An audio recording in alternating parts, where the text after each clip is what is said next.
ምንም ነገር ዘይኽእል ብሰብን እግዚአብሔርን ዝተጸልአ ከም ዝኾነ ክሓስብ ጀመረ። ሕዚ ጭንቆ ወለዱ ካብ መጠን ንላዕሊ ኮይኑ ሕክምና ወሲዶም ሚስጥሩ ሰኣን ምንጋሩ ከይተሓከመ ብተረጋጋሚ ክመላለስ ጀመረ። በዚ ሱስ ዝጥቃዕ ንሱ ጥራሕ ኮይኑ ተሰምዖ። ኣብ ባህሎም ዘይተለመደ ዘይግበር ነውራም ተግባር መሲሉ ስለ ዝተሰምዖን ንማንም ንዘይምምኻር ድማ ንባዕሉ ቃል ኣተወ። ካብ ኩሉ ዝሓብኦ ሚስጥር ሒዙ ከም ከቢድ ሰንሰለት ኣብ ልቡ ተሰኪምዎ ዘሎ ሕፍረት ወሪሩ ሒዙ ሕክምና ክጸልእ ገበሮ። መጽናዕቲ ምስ ገደፎ ጸሎት ክዘልል ምስ ጀመረ መጽሓፍ ቅዱስ ምንባብ ምስ ኣቋረጸ ከቢድ ጥልመት ኣብ ልዕሊ ሃይማኖትን ወለዱን ከም ዝፈጸመ እናሓሰበ ዓርሰ ወቐሳ ጀመረ። እቲ ሰይጣናዊ ተግባር ግን ሕዚ እውን ጸጸት እናተሰምዖ ከቋርጾ ኣይከኣለን እናገደዶ ኸደ እምበር። ኣብ ግዜ ጸበባይን ሓዘነይን ኩሉ ግዜ እግዚኣብሔር ምሳይ ኢሉ ዝኣምንን ኩሉ ዘይሰኣኖ እግዚኣብሔር ኣብ ልዕለይ ንዝተጻዕነ ሰይጣናዊ ተግባር ከም ዘርሐቐሉ ዝኣምንን ታሪኩ ናብ ቤተ ክርስቲያን ምኻዱ እውን እንተኾነ ከምቲ ቅድሚ ሕዚ ዝነበሩ ኣይኮነን። ንባዕለይ ይወቅስ፣ ብባዕለይ ይበሽቕ፣ ንባዕለይ ድማ ክጸልእ ጀመርኩ። ምስ ባዕለይ ኣብ ዝገብሮ ሓያልን ሓቦ ዝተመልኦ ዓርሰ ሞገት እዚ ክገብር የብለይን ኢለ ብቕጽበት ምስ ወሰንኩ ኖ እዚኣ ናይ መወዳእታ ግዜ ኢሉ ሕማቕ ዝሓስብ ኣእምሮይ ድማ ከጥቕዕንን ክስዕረንን ይጅምር። እዚ ካብ ዝቐጺልና ንሰምዖ ቪድዮ ዝተቐንጨበ ሓቀኛ ታሪኩ እዩ። ንብዙሕ መናእሰይ ከምህር ይኽእል እዩ ኢሉ ድሕሪ ብዙሕ ስነ ሞጎት ሓቀኛ ታሪኩ ዘካፈለና ሓውና እናመስገና ካብዚ ከምዚ ዓይነት ታሪክን ሕማምን ሱስን ዘለኩም ኩልኩም ዓብይ ትምህርትን መፍትሕን ክኾነልኩም ስለ ዝኣመና ነዚ ቪድዮ ክነቕርበልኩም ፈቲና ኣለና። እዚ ኣልፋ ሄልዝ ዩቲዩብ ቻናል እዩ። ነዚ ቻናል ሓደሽቲ ዝኾንኩምን ክሳብ ሕዚ ሳብስክራይብ ዘይገበርኩምን ሳብስክራይብ ብምግባር ቤተሰብ ሁኑ። ናብ ካልኦት ንኽበጽሕ ድማ ሼር፣ ላይክ፣ ኮሜንት ምግባር።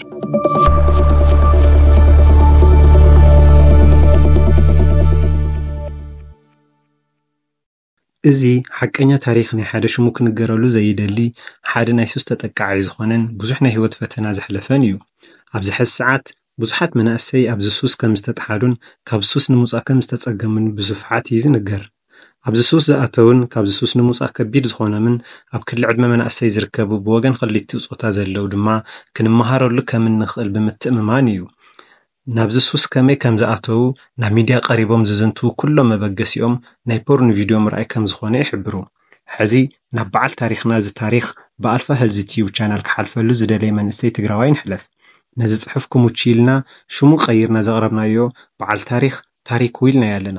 እዚ ጽሑፍ እንትልእኸልና ንንባብ ከም ዝሙች ብዝተወሰነ መልክዑ ዝቐይርናዮ ዋላ እንተሃለወ ሕዚ ነቕርቦ ዘለና ሙሉእ ታሪክ ግን ናይ ታሪኩ እዩ። እዚ ጽሑፍ ክሰደልና ከሎ ከም ብዋዛ ነገራት ኣቕሊል ኣቢለ ካብ ኣዕርኽተይ ምስ ሰማዕኹ ናብ ከምዚ ዝበለ ደረጃ ከጥሕለኒ ኢለ ከይበልኹ ንነፍሰይ ክሳብ ዝጸልእ ናብዚ መርዛም ሱስ ዘእትወኒ ኩነታት ክዕልለኩም። ቅድሚኡ ዝኾነ ነገር ክቐድም ብዙሕ ሰብ ማለት እውን ቤተሰበይ፣ ኣዕርኽተይ፣ መምህራነይ፣ መማህርተይ ኮታስ ኩሉ ኣብ ቀረባይ ዘሎ ሰብ ብኣየ ዘይተኣማምን ዳርጋ ይነበረን። ኩሉ ኣብ ጽቡቕ ደረጃ ምብጽሐይ ብጣዕሚ እርግጠኛ ነይሩ። እዚ ከይኾነ ተሪፉ ግን ይትረፋው ቀረባይ ናይ ዘለው ፈተውተይ ናይ ባዕለይ ተስፋ እውን ብናይ ሓንቲ መዓልቲ ናይ ኢንተርኔት ቪድዮ ስሒቡ ዘእተወኒ ኩነት ቀስ እንዳበለ ከለማምደንን ኣብ ጽቡቕ ደረጃ ከብጽሑኒ ዝተኣማምን ኩሎም ፕሮግራማተይ ከቐይረንን ናብ ባዕሉ ኣጥሒሉ ክገዝአንን ግዜ ይወሰደሉን። እዚ ቪድዮ ናይ ሴክስ ቪድዮ ነይሩ። ናይ ሴክስ ቪድዮ ምርኣይ ጥራይ ኣይነበረን። ቪድዮ ካብ ምርኣይ ሓሊፉ ናይ ማስተርቤሽን ሱሰኛ እውን ገበረኒ። ይትረፍ ሞ ዓበይቲ ትልምታተይ መሰረት ገይረ ናብ ዝደለኽዎ ቦታ ክበጽሕ ጉዕዞ ክጅምር ብናይ ሓንቲ መዓልቲ ዝወሰድክዋ ንኡሽተይ ስሕተት ሽዑ ክዘናግዕላ ኢለ ዝሓሰብክዋ ናይ ፖርን ቪድዮ ናይ መሓዙተይ ናይ ፊልም ግብዣን ንዓመታት ዝኣክል ቃንዛ፣ ሕፍረት፣ ድብርትን ስቕ ዝበለ ተጓንፎን ውሽጠይ ዝበልዕ ስጋይ ዝቕንስ ኣእምሮይ ዘደንዝዝ ንብዓትን ጸጸትን ዘይፍለየ ህይወት ክመርሕ ናይ ውድቀት ማዕጾይ ክኽፈት ድምፂ ኣስምዐት ይብል ታሪኩ ኣብ ሓንቲ ንእሽቶ ከተማ እዩ ተወሊዱ ዓብዩ። ወለዱ ታሪኩ ጻዕራማት እሙናትን ኣብታ ተወሊዱ ዝዓበየላ ንእሽተይ ከተማ ዓብይ ተቐባልነት ዘለዎም ፈሪሃ እግዚአብሔር ዘለዎም ተኸተልቲ እምነት ኦርቶዶክስ ክርስቲያናት እዮም። ታሪኩ እውን እንተኾነ ብስርዓት ቤተ ክርስቲያን ዝዓበየ ኣመንዝራነት ኣምሪሩ ዝጸልእ መንእሰይ ኮይኑ እንሃለወ ብናይ ሓንቲ መዓልቲ ስሕተት ግን ድማ ዓለማዊ ትምህርቱ ኾነ መንፈሳዊ ህይወቱ ንድሕሪት ጎሲሳ ገደል ዘእተወት ስሕተት ንባዕሉ ስለ ዘሕፈሮ ኩሉ ዘሕፍረሉ ሚስጥራቱ ዝፈልጠሉ ዘምሰለቶ ስሕተት ኣዕርኽትን ኣብ ቀረብኡ ዘለው ሰባት ብወግዕን ትንታኑን ፈትዮም ካብኡ ክርሕቑ ዘይደልዩ ዝነበሩ ሰባት ሕዚ ብዙሕ ነገራቱ ዝዓንቀፈቶ ስሕተት ዓርሱ ካብ ምጽላእ ሓሊፉ ሰባት ክጸልእ ጀሚሩ። ጽምዋ ክመርጽ ተገዲዱ ብተደጋጋሚ ድኻም ክስምዖ ጀመረ ታሪኩ ኣብ ምጥሓልና ብዝሱስ እንተስታውስ ቀስ ብቀስ ምዃኑ ዋላ እንተስታወሰ ኩሉ ከም ዝገድፎን ብዘለዎ እምነትን ተመክሮን ኩሉ ዘለዎ ሕመቕ ልምድን እንኮላይ ሕዚ ጀመረ ሱስ ብሓይሊ እግዚአብሔር ነፃ ከም ዝወፅን ናብ ዝነበሮ ቅኑዕን ሰብ ዝብህጎን ሰብኣውነቱ ከም ዝምለስ ብሙሉእ ብምትእምማን ነይሩ።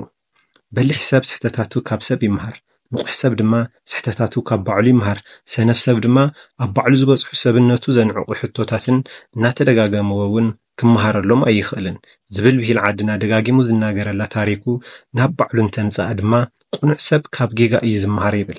ቁኑዕ እየ ኢሉ ዝሓስብ ታሪኩ ካብ ዝናገደዶን እናወስኸን ናብ ዘይወፆ ዝመስል ባሕሪ ዝወስዶ ዘሎ ናይ ባዕልኻ ንባዕልኻ ምርኻዕ ወይ ደዓ ማስተርቤሽን ሱስ ከም ዝወፅእ ብምትእምማን ነይሩ። ኣብ ግዜ ፀበባይን ሓዘነይን ኩሉ ግዜ እግዚኣብሔር ምሳይ ኢሉ ዝኣምንን ኩሉ ዘይሰኣኑ እግዚኣብሔር ኣብ ልዕለይ ዝተፃዕነ ሰይጣናዊ ተግባር ከም ዘርሐቐሉ ዝኣመንን ታሪኩ ናብ ቤተ ክርስቲያን ምኻዱ እውን እንተኾነ ከምቲ ቅድሚ ሕዚ ዝነበሩ ኣይኮነን። ኩሉ ህይወት ታሪኩ መቐይሮ ነጥቢ ኣብ ቤት ትምህርቲ ዝነበረ ዓርኩ ብቴሌፎኑ ቪድዮ ምሳርዮ እዩ። ሓንቲ ቪድዮ ጥራይ ናይ ሓንቲ ደቂቓ ቪድዮ ታሪኩ ብዘይ ምግናን ሰሓቐ። ካብ ልቡ ነይሩ ትሰሓቕ ድማ ማለት እቲ ውሽጡ ዝነበረ ዝርብሾ ስምዒት ብናይ ሓንቲ ደቂቓ ናይ ዓርኩ ሞባይል ቪድዮ ነፍሱ ዝረኸዐ መሰሎ። ኣብ ውሽጡ እውን እንተኾነ ሓደ ዓብዪ ነገር ዝተቐየረ መሰሎ። እቲ መቐይሮ ነጥቢ ግን መቐይሮ ነጥቢ ጉድጓድ፣ መቐይሮ ነጥቢ ውድቀት፣ መቐይሮ ነጥቢ ረሳሕ ህይወት፣ መቐይሮ ነጥቢ ሕማም ነበረ። ኣይፈለጠን እምበር ሓያል ነገር ኣብ ኣእምሮኡ ኣትዩ ክጎድኦ መንገዲ ከፈተ።